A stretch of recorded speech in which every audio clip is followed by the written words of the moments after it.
It's Grant Miller here, Miami Community News. We're here to talk about jiu-jitsu.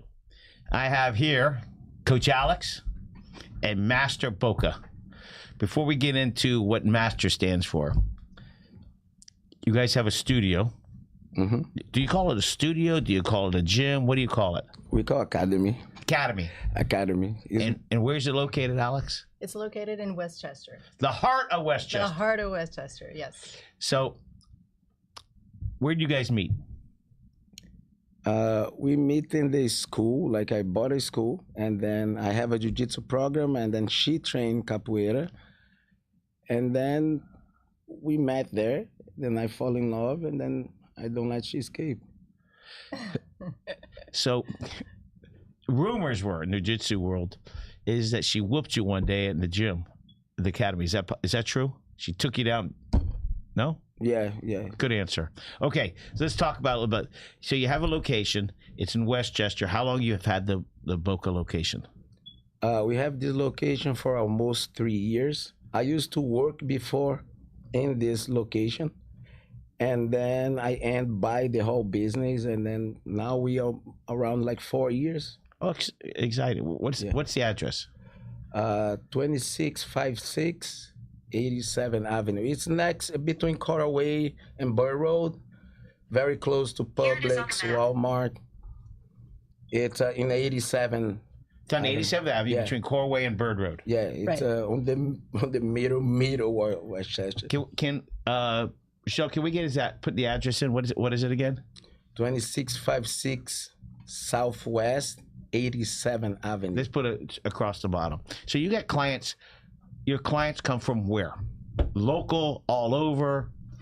Well, at the time, local. Definitely, we target about a 3-mile radius from the academy, so it's purely Westchester crowd. 3 miles is a lot. I mean, you get people from some from Doral. Yeah, we do. We actually get some people from Sweetwater, some people from Doral. They drive all the way down. Some people from Kendall. It seems far, but you take 87th Avenue. Right. 10 minutes. You're there in okay, so 10, 15 minutes. There's karate.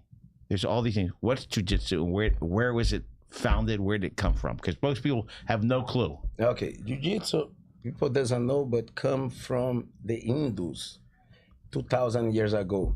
You know, they used to go and then go from city to city, and then they have to walk, and then they have to protect themselves. Sometimes they spread the religion for 3, 4, 5 years walking, and then try explain the Hindu religion. You know, in the time, I don't know specifically what it's the religion. Then they used to priest, and then when they get to Japan, in Japan, the Japanese see how complete they used to be, you know, and then the samurai start using, so they keep for years and years, and then in the late 1800s, Jigoro Kano, he come. Who's that? Jigoro Kano. It's a master, a jiu-jitsu master. Then he won show to the world, but he show the sport part, then called judo. So and then they start divide because so jiu-jitsu is part of judo. Judo is the little son of jiu-jitsu because it's aikido come from jiu-jitsu. Karate come from jiu-jitsu, and judo come from jiu-jitsu. So jiu-jitsu is the mother. The mother of I call it the religion of that religion, the faith. Right. And everything else. They start spread, you know, and then everyone get your way to teach. Like, let's say aikido is more tradition. You see they use swords. They, you know, like this weird pants looks like the samurai. The karate come from, like, they have a bunch of different branches of karate. You have Shotokan, Shorihyo, but come everything from jiu-jitsu. And then the jiu-jitsu become, we divide into the traditional one, then more self-defense. And then you have now the jiu-jitsu, they call Brazilian jiu-jitsu, then more sport jiu-jitsu. So what was your earliest age that you learned jiu-jitsu?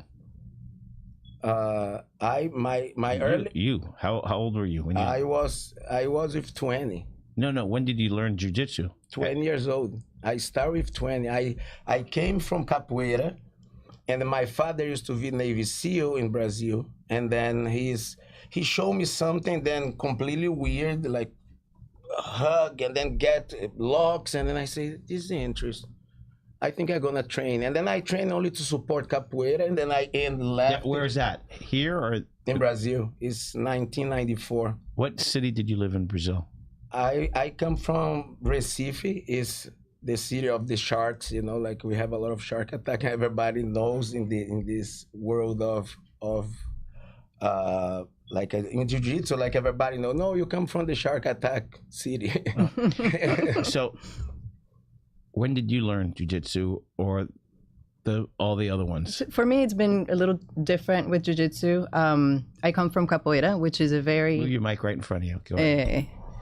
Which, you know, it's dance, fight, acrobatics, music. Which one? Capoeira. And you see that all the time. It's almost beautiful. It is very beautiful. It kind of looks like a choreography. Right. But no, it's a martial arts language. So when we met, of course, we met at the academy. And but you know, jiu-jitsu would always give me this impression of being tied up, which you are tied up, you know, with another human's body. So it gave me kind of claustrophobia. So I trained a lot of striking martial arts like Muay Thai, Krav Maga, of course, capoeira. But jiu-jitsu did not caught my heart at the time. It wasn't until when we moved back to Miami from a previous venture that I was like, man, I'm starting to understand it more. Of course, being married to him for, at the time, was 13 years. How many years you been married? Well, we've been together 16 years. Children? Yes, we have 4. 3 from his previous marriage and 1 from ours. It's 4. Yes, we have 4. It's 4. We have 4. Right, period. 4 blessings. And then, you know, I used to run a CrossFit along with the jiu-jitsu, so it was kind of like parallel. At this location or a different location? At different locations, yeah. So we were the 4th CrossFit to open in Miami before, you know, the CrossFit boom, where right. Every other corner they started showing up every other corner. So I would lead the CrossFit business, and he would do the jiu-jitsu, and you know that kept me very busy. But when we came back to Miami from Knoxville, I decided Knoxville from Tennessee, yes. A Venezuelan, yeah, a Brazilian, yeah, for sure. You're the only Brazilian person in all of Tennessee. Well, you'll be surprised. Probably you'll be surprised. The third one. But yeah, we got a business opportunity there to work for a consulting company, a martial arts business consulting company where we learned a lot. So we were there for almost 5 years. And then came back. When we came back with all of that knowledge that we acquired, you know, from the business side of things, I decided to just drop everything, drop capoeira, drop CrossFit, drop everything, and just laser focus in the art of jiu-jitsu and how to empower people's lives. Defense, you know, there's some skills. Is it protection? Is it aggressive? Is it, you know? It tends to be, the Gracies kind of developed this modality or adjustments to the jiu-jitsu martial art in order for the smaller person to be able to defend themselves against the bigger person, or, you know, what I've watched, using leverage. Whether it's from jiu-jitsu, judo, karate, that I watch kids when they fight or argue, the one who has been trained is not the aggressor. He just sits and waits. Right. Trained not to. Yes. I like hurt somebody. Your goal is not to hurt somebody. It's to neutralize them. And it's an interesting. I call it a sport, but it's not. It's these little kids. They just stand still and they go, "Don't bother me. I'm not going to hurt you." Yeah. And they're half the size.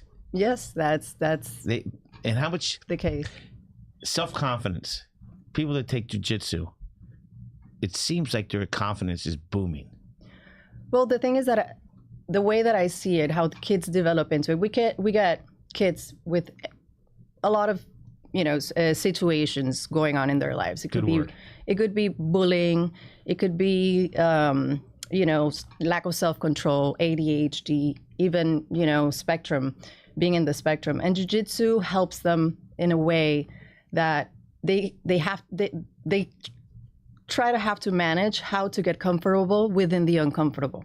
When you have someone that is way bigger than you on top of you, and you're, you know, you have to use your self-control, right? Not to go crazy, because then you lose momentum, you lose stamina, you lose your mind, and you just shut down. The fight or flight just shut down. So in jiu-jitsu, you really need to slow down your mind, slow down your body, and start learning how to move in order to get out of that bad situation.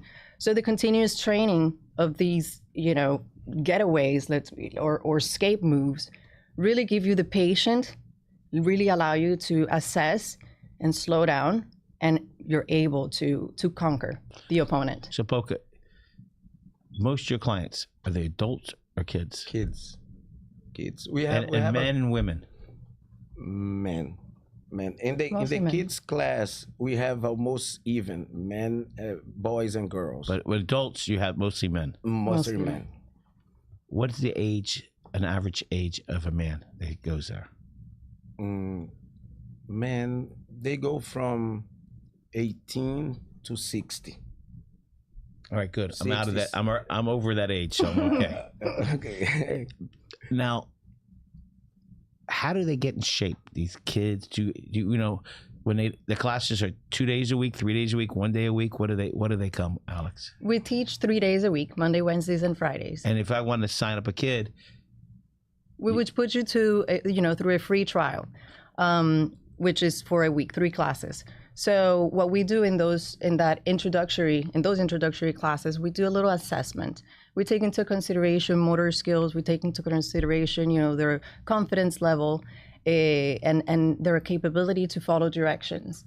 And then once we have our findings, we, you know, talk to the families. We see what's going on, you know, in the back of their minds. You know, what situation are they dealing with? Why are they looking for jiu-jitsu?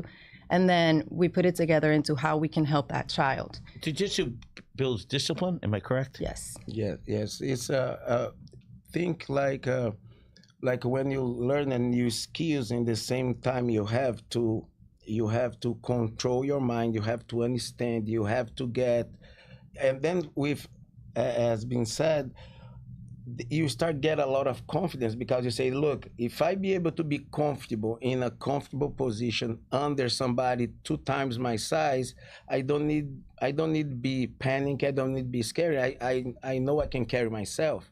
So, and then in order to have this confidence, you have to go through the training. You have like physical training, you have specific movements, then you have to do with speed, with, you know, with coordination. And little by little, this is gonna give you a lot of, first of all, give you a very good condition. And then number 2, give you self-discipline, because it's the moment then you see all the exercise that you have to do, you're gonna start do automatic. You start feeling, you know, follow commands, because you know this is gonna help you in the actual live fight, or even in the sparring session. You know this is gonna help you. So you start follow the discipline. You start see the respect. You know, treat others. Then when they want to be treated, because some days I gonna win, some days you gonna win. Right. So you have to deal with these 2 sides every single day. Yeah. And that's life. Yeah, exactly. For sure. And basically, the discipline comes from the repetition. The repetition, you know, is the key to mastery. Do they wear robes? What? Yeah. Kimonos, yeah. That is, you know, karate, they have different levels. Jiu-jitsu, they have different levels. Yeah, you have different belts, because every ranking tells it's how long you have been in, you know, training. Yours. Is the colors the same? The black is the top? Yeah. It's go in adults. In kids, you have a lot of belts, so keep they accountable. Yeah, but in adults, it's only white, blue, purple, brown, and black. And then I always tell people the black belt, this is when you start, you know, understand what you have to do. It's not the end, it's the begin. One of my friends is jiu-jitsu, and he's like long legs. And I taunt him a little bit, in front of people, and I know he won't do anything Yeah. because he's trained. Don't do. It's like, and people go, "What are you doing?" I said, "I'm just testing him." Yeah. But I'm smart enough to stay away from his feet. So I know how his feet. People, I just know. But it's interesting. I learned a lot already because I didn't know jiu-jitsu was the mothership and everything else is underneath. All right, so you open Monday through every day? We do, yeah. Monday to Saturday. Monday to Saturday. Wow. And a couple classes. Can people do individual classes like one-on-one? Mhm. Right, yes. And then you can do classes, you can do individuals. You can do privates, you can do individual. Normally, what I explain to people, like when I do like let's say a group class, pretty much I have to set the standard so everybody get a little bit. When I do private classes, 100%, so your improvement, it's way faster because I have to be, but I'm gonna be 100% look everything than you do. In class, I don't have this time. I have to focus one at a time, and then I can miss some detail. You can do something wrong when I look to the other side, even though we have assistant instructors. So when people wanna, like the competitors or people then wanna progress faster, they always looking for the privates, because it's accelerate the pace. Now, there's competition in jiu-jitsu, correct? By age and by the color belt you are. Right. Yeah, and weight. And weight. Like let's say you have a child 8 years old, a gray belt. Right. You're gonna fight a kid. Same weight. And weight bracket, same weight. Yeah, and then your weight, they go by 5-6 pounds, and then you try being in this level so you can have like the kids your size. Now, your children, are they jiu-jitsu or they just said, I'm not doing what mom and dad does? Well, it's a 50-50. Two of them are very into it. They're competitors. Two of them completely. The youngest is the youngest too. A boy and a girl. Oh, you have 4. Yeah. 4. The youngest is the one that do it. They're involved. Yes. Yeah, they're very involved. Okay, the oldest? The oldest now, they in college, marketing, girlfriend. They don't want nothing to do with dad. Yeah. I know that feeling. Yeah, probably is. All right, so the youngest, and then the next one is the next youngest is more involved. Yeah. Yes, we have a 16-year-old boy. He's actually very heavy into competition now. Where does he go to school? Gables. And then Angelina, she's 10. She's also very aficionado of competition. And does she come to work? Yes. She does the warm-up for the little kids class. Oh, sometimes she teaches. Like to teach it? Yeah, she loves to teach. That's great. That's exciting. It's a family business. Yes. Yeah. Okay, so you came from Brazil in what year? 2002, I came to fight. I used to be part of one big team they call Brazilian Top Team. So my coach from Brazilian Top Team, Ricardo Libório, he moved from Brazil and opened American Top Team here with other partners. And then 6 months later, I get a call, and then he said, "Hey, Boca, I have a space here. Do you want to try?" I say, "I'm on it." And then he said, "Okay, talk to the manager. In 1 week, you're going to be here." So I'm here since 2002. And you were born where? In Miami? I was born here in Miami, Mercy Hospital. But when I was about a year and a half old, my mother and my stepfather took me to Venezuela because he had a job over there where I was raised until I was about 16. And then I came back to Miami. When you were in Venezuela, you didn't know, you just spoke Spanish there? I did. Yeah, just Spanish speaking. All right. And when in Brazil, did you know Spanish there or just Portuguese? Only Portuguese. So since you've been here, you learned Spanish and English and Spanglish. Yes, I mix everything. It mixed with a little bit of Cuban there. Okay, so now the real test. Okay. You're first, Boca. Let me see. See what that says? Yeah. Happy birthday. Your youngest child. Birthday. Go. My youngest? If he doesn't answer, you answer. Birthday. Okay, 17th of December of... That's good enough. Next one.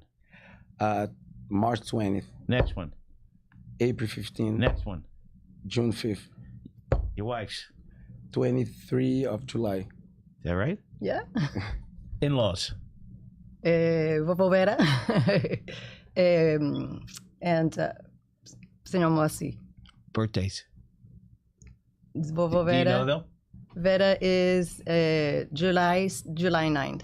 And Senhor Moacir was January 26th. You know her family's birthdays. Yes. Do you? Yes. Okay, what are they? Her mom? Yeah. Her mom is July 25th. Her father, May 17th. Okay. Burgers. Where's the best burger in town? Go. Ooh, Five Guys. What's your favorite? Come on, Boca. Probably Wendy's. Okay. I don't eat too much burgers anyway. Don't twist back and forth. Okay. Your favorite football team? Football. Dolphin. American football. not- Dolphin. Miami Dolphins, Okay. of course, always. Okay, here's some tough ones. Ooh, Cowboy. Your favorite cowboy movie? Seven. I don't remember the Favorite cowboy? Seven Brothers, seven something. Okay, favorite cowboy movie? Very old. Cowboy? Whoa. Nope. Skip. Next. Pass. Your hero. Growing Wonder up. Woman. Hulk. This is easy. Okay. Your favorite place to eat fish? Your favorite place to eat fish? Wow. Cayo Esquivel. That's a pretty good fish there. You're slow. I'm not very good with fish. Is Okay. not them. Your favorite place for pizza? Frank's. Frankie's Pizza. Okay. Thanksgiving, what does it mean to you? In just words. Give me a couple words. Gratitude and family. Love. All right, that's good enough. Okay, we got two more things. We'll see how good you are. Favorite taco place? Ooh, definitely not Taco Bell. Okay, next. Okay. Two questions. Favorite hot dog place? Arbiters. You got it. You got it. Hey, she get first. Yeah, we eat, like I eat there 3 times a week. Yeah. I don't know if you best can tell, chili but and there's the best hot dog in the place. You know the best place hot dog? The number one hot dog is the Grant Miller dog. Ah, that's good. look at that. The magic of the mix. Mm-hmm. Why is Boca Jiu-Jitsu Academy good for everybody? Because we really reinforce the family environment, the family values, because we every single day with the family, and then we love to see when the parents get involved, when mom and dad, we have families train mama, dad. As a group. I mean, Yep. if I had a family, bring them in and they could. Yeah, because it's I see a lot of fathers then come to train and bring the kids, and then they have the kids training, and then they get so involved, and they want to train with them, and then we train everybody together. That's beautiful. Yeah, this is what I think is the base. All right, give me some It is. other magic of the mix. Tell me. Basically, it's definitely a family place. We every single person that comes through our doors, they're automatically once they get accepted, and they accept us, of course, because there's just some people that just don't fit, but whomever does becomes automatically a part of our family. We take care of their children. We get involved in knowing how they're doing in school. We give feedback on their progress. So it's definitely a place where I call it's a consistency within home, where everything starts, values and all of that stuff, school and jiu-jitsu. And if you have consistency within those 3 pillars, Family, faith, and Yes. then I absolutely. the extracurricular activity, whether it's Exactly. jiu-jitsu, it could be piano, any extra activities. The great thing about jiu-jitsu, I see, it builds a lot of self-confidence. Yes, it does. All right, everybody. Boca Jiu-Jitsu between Coral Way and Bird Road on 87th Avenue, heart of Westchester. That's how they pronounce it. I got any questions? Go visit them. You can find them they have their own webpage. What's the webpage? BocaJiu-JitsuMiami.com. And I'm going by there later this week, and I'm going to test you out and see what we got. Everybody, let's wave goodbye to them. Everybody have a great day.